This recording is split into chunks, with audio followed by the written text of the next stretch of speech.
రాజమౌళి గారు, మీకు ఇబ్బంది కలిగింది, మీ వీడియో రకరకాల చోట్లకి ఏదో ఇబ్బందులు కలిగి మీరు రిలీజ్ చేయలేకపోయారు.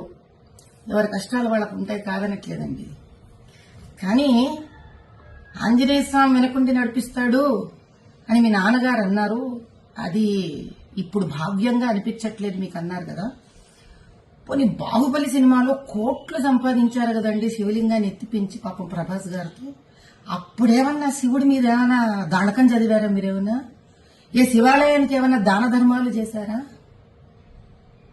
ఆ రోజు చేసింది లేదు, ఈ రోజు తిట్టుకోవడం ఎందుకండి ఆంజనేయ స్వామిని చెప్పండి. కుల వృత్తిలో వ్యక్తులు అంటే కుమ్మరివాడు ఆ కుమ్మరి వస్తువులని, కంసాలివాడు తన కంసాలి వస్తువుని, డాక్టర్ తాను సర్జరీలో వాడే సర్జరీ వస్తువులని, వీటిలన్నిటినీ దైవంగా భావిస్తారండి.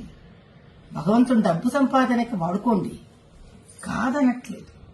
కనీసం డబ్బు సంపాదనకి ఉపయోగపడ్డాడు భగవంతుడు అని ఆయన పట్ల ఒక గౌరవం ఉంచడం మీలాంటి వాళ్ళకి, మాలాంటి వాళ్ళకి, మనందరికీ సామాజిక స్ఫూర్తిగా ఉండాలి.